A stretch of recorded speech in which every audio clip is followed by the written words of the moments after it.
Got yesterday a news that my colleague Rituparna broke on the channel that the Commerce Ministry is speaking with the Finance Ministry and they are planning a proposal to actively depreciate the rupee. Devalue was the word he used.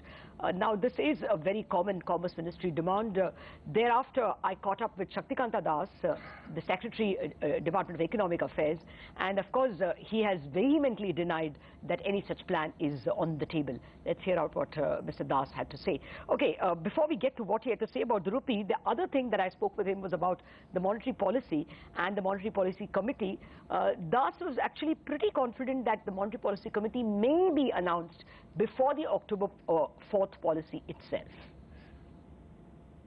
I think there are good possibilities that the Monetary Policy Committee will be in place before the next, next monetary policy report of the RBI. The RBI has 3 members, and in the governor is there.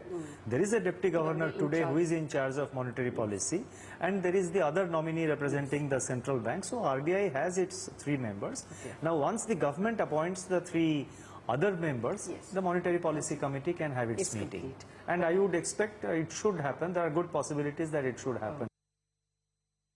There is no reverse movement with regard to our path of liberalization and economic reforms. So there is no such proposal to have an official devaluation of the rupee. Let me make it very clear. Second thing is, naturally the exporters and the Commerce Ministry would perhaps like to have a slightly depreciated rupee, which is good for exporters.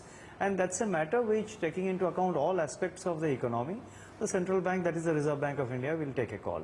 So the governor has the elbow room to gift a rate cut in his maiden policy, you think? You see, as I told the other day, now the rate of inflation and the interest rates, there is a link between the two. Now the inflation has, come down. The CPI inflation has come down, and now I'm sure RBI will take into account all the factors and take a decision, take a considered decision.